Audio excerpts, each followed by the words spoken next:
If your woman is pulling away from you, if your wife is pulling away from you, it can mean a number of things. Most guys, when they see this happening, they usually go to the worst ends of the earth. They say, this is the worst thing that's going to happen.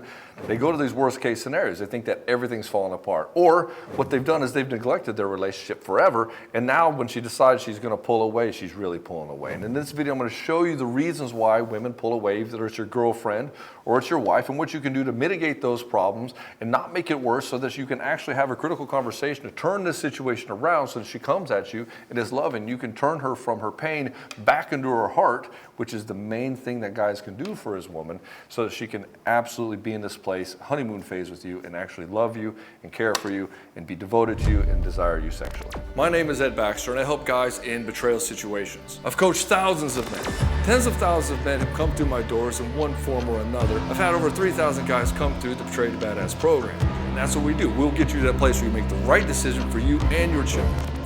It probably goes without saying that your woman is more emotional than you are.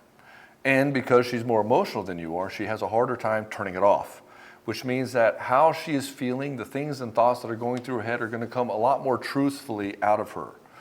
In other words, she could say something, she'll have something in mind, or something's affecting her, and you're going to see it in her body language and the way she speaks to you.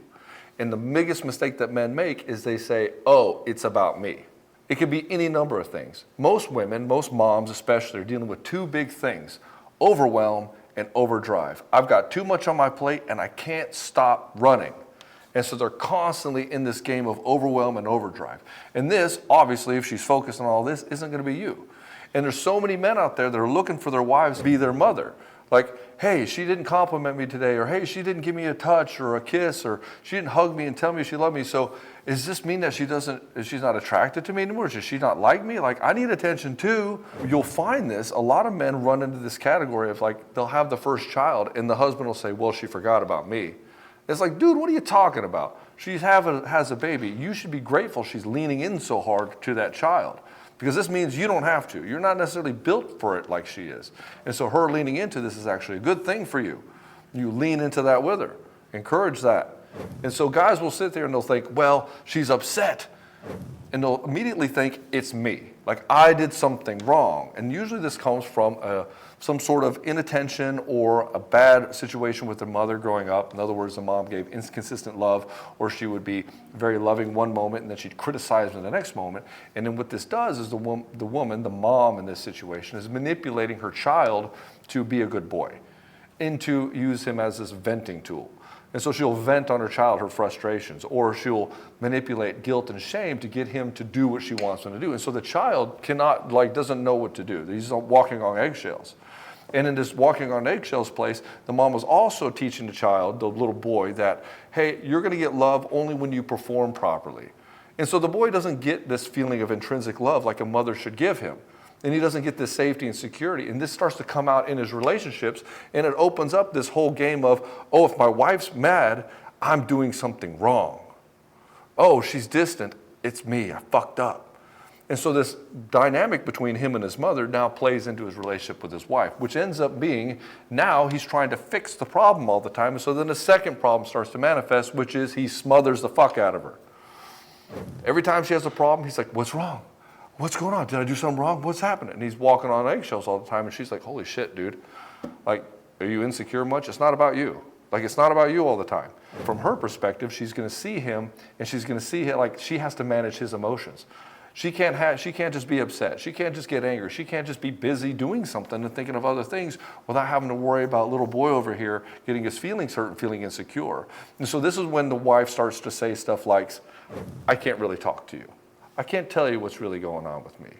And it's just too much to tell you, because now she's thinking she can't just tell you how she's being. She can't just feel how she's feeling, because it means this whole other rigmarole of stuff that's happening that you created because of your insecurity by smothering her for attention, trying to see what's wrong, and trying to get all this attention from her, trying to extract validation and approval. And so what this will end up doing is, over time, you're going to get the third scenario where she's going to start saying, well, I'm unsure how I feel about you. And you're like, well, okay. And now this will make you lean in even further, trying to fix the problem. She's unsure how she feels about me. Oh, well, what's going on? Maybe we need to talk about the relationship. Maybe we need to do this. And you get emotionally unhinged, which just exasperates the second problem, where you smother too much because you're too worried about what's going on. And so as you keep playing this out, you end up pushing her away even more. She's like, it's not worth talking to you about it because I'm trying to manage your fucking emotions. And really, you're looking really weak right now. And I need a strong guy that I can be myself with, that I can emote freely without him getting hurt and upset all the time. There's no safe place for me to really just talk about how I am. I have to manage your emotions as well. And so being in this place, the guy keeps propagating this, and this is like the downward death spiral of a relationship. It turns into a three-ring shit show of like talking endlessly about our feelings without actually any solutions coming to the table. And then she'll start to pull away from you. And she'll pull away from you for a couple of reasons. She's like, I don't want to deal with this. I'm overwhelmed with him. I've got enough on my plate. I've got this kid. I've got this job. I've got whatever else. And now I got to manage his emotions too. And he wants consolation sex. He's complaining about sex and all the time. And I don't really want to have sex with him because I'm having to deal with his emotions. But now I don't have sex with him because it causes another problem, a big breakdown fight. And so she gives him consolation sex just to shut him up. And this leads to the last problem, where she will start really withdrawing from you over time.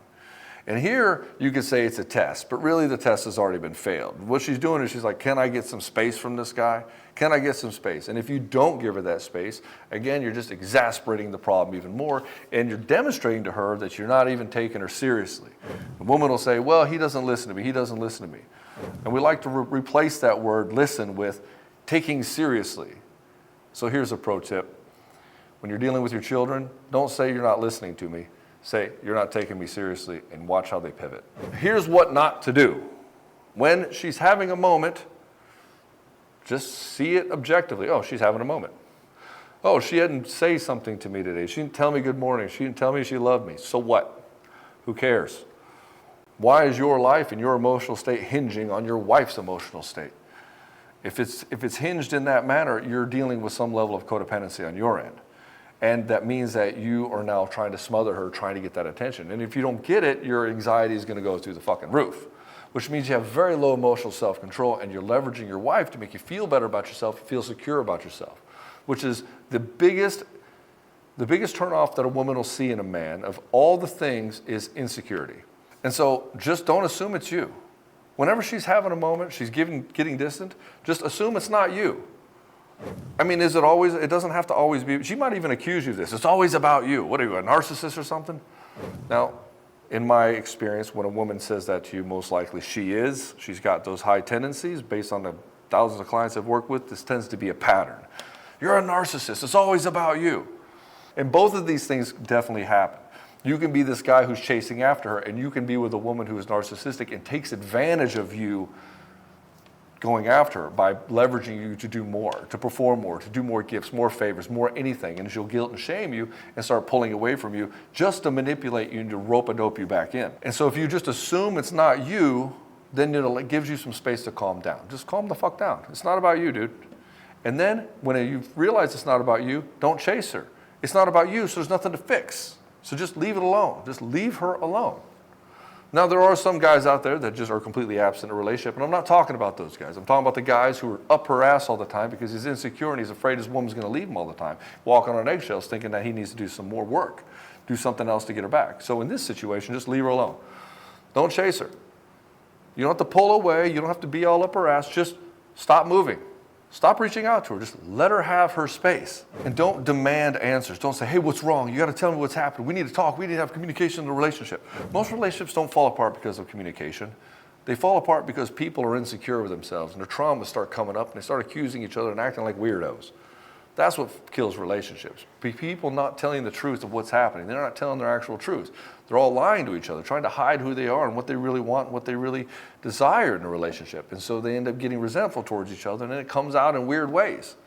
And so for you, if you've been chasing after your woman, there's this sense of, I need more validation. I need more and more and more of this, and it starts coming out in weird ways by trying to control the situation, trying to control her emotional state, by trying to make her happy all the time. If I can make her happy all the time, she'll never leave me. If I can make her happy all the time, she'll want to have sex with me all the time. And you find out that it doesn't work, and in fact, it does the opposite effect, because what you're doing is you're demonstrating that you're insecure, which again, we've already covered. When you're insecure, you become very weak. And when she sees you being very weak, she sees that as unattractive, which means she does not want to have sex with you. And so you demanding answers, like, what's going on? You got to tell me what's happening. Why are you so closed off? When you demand these answers, it's like you're just showing her once again that you're just emotionally unhinged, that you're not settled. You don't have to fix it for her. In fact, you shouldn't. It's not your job. Nor should it be your job. She's a grown-ass woman. She's responsible for her own emotional state. She's responsible for how she reacts to things. She's responsible for how she interacts with you, just like you are for yourself. And you got to put it where it belongs. Let her have her moments and you can have yours. Control yourself. Do not try to control her. So how do you fix this? Well, the first thing is just stop reaching out. Stop trying to fix it. Stop trying to move into her space. Stop trying to dig into what's wrong, baby? How can I make you feel better? What can I do for you? You seem stressed. Just leave it alone. Just leave it alone. Now, people say, well, you should ask your wife how it is. Get her to open up so she can feel heard and understood. Sure. But you can only do that from a secure place. If you're trying to do this from an insecure place, whatever her problems are, you're just compounding them because now you're being part of the problem. And now she's like, okay, I got this problem. Now I got to manage your emotions as well. And so in this place, just stop reaching out. Just leave her the fuck alone. And then 2, focus on yourself. Go do something that benefits you. Don't sedate on your phone. Don't go play video games or get drunk or whatever, because then you'll just go into this rumination cycle, or you're just sedating because you're not actually dealing with the insecurity that's popping up for you. What you should go do is do something constructive, something to get your mind off of it, and something that now betters yourself. Why? Because in this place you're feeling weak, and by chasing after her and the desire to try to fix the problem, it's driving up your anxiety. And then over here on this place, you're doing something constructive, doing something to make you feel secure, doing something that makes you win at life. And we want to stack the wins instead of trying to sedate and ignore the entire problem. And then when she comes back, and she will, if you leave her alone, it might be an hour, it might be the next day, but then she'll reach back out to you, she'll touch you on your arm or something, she'll say, hey, how you doing and stuff. Now's the time to bring it up. Hey, I saw that you were kind of disconnected yesterday, what was going on? Then now she'll say, now she might react because of the insecurity that you've been doing for the years prior to this, she might react and get defensive by you just asking the question. So if she does that, say, don't worry about it, it's not a big deal. It's probably nothing. And so if she gets defensive, just push it off. You don't need to know. And you don't need to know. In fact, you having anxiety needing to know this means you got some work to do, internal work you got to do. She may be open to telling you, and you'll probably find it has nothing to do with you. She'll start complaining about one of the kids, or she'll complain about something at work, or the fact that she wants to do something, or maybe she's just getting old and her looks are fading. Who the fuck knows? But all that matters is that you're not the one trying to fix the problem. And when you're doing this, be secure in who you are. Realize that whatever experience she's having is her experience. She's a human having human experiences. Just because she has an experience doesn't mean that you're at fault. And again, if you're traumatized by your upbringing and you think that whatever a woman is upset is your fault, you got to go work on that shit. And lastly, just let her come to you. Let her come to you in her own time. Women are the pursuers of relationship. And by looking at your woman and her actions, it'll show you everything you need to know. If she's coming to you for affection, if she's coming to you for love, she's coming to you with desire, then you know that she wants to be with you. If you're always chasing after and chasing after and chasing after, yeah, you're trying to force somebody who's not that interested. And so you just giving enough space is like allowing somebody to get hungry before the next meal. Most guys don't do this. They're always up his wife's ass. It's like, oh, you like that meal? Have another one, have another one, have another one, have dessert too. And she's like, I'm full, just leave me alone. And by giving her this space, she actually she'll come to you. She'll come to you and she'll say, hey, what's going on? What's up? Yeah, this is what's happening. What happened yesterday? Oh, I'm so glad you asked. This is what was happening. I was having a moment and whatever. Now you can have a conversation that's not freaking lit up. Now, if she doesn't come around, you'll have to open up the game of collision. If she doesn't come around with it, you say, hey, what was happening? She shuts down, doesn't talk about it. Realize that now we're pushing shit under the rug and it won't work with a relationship.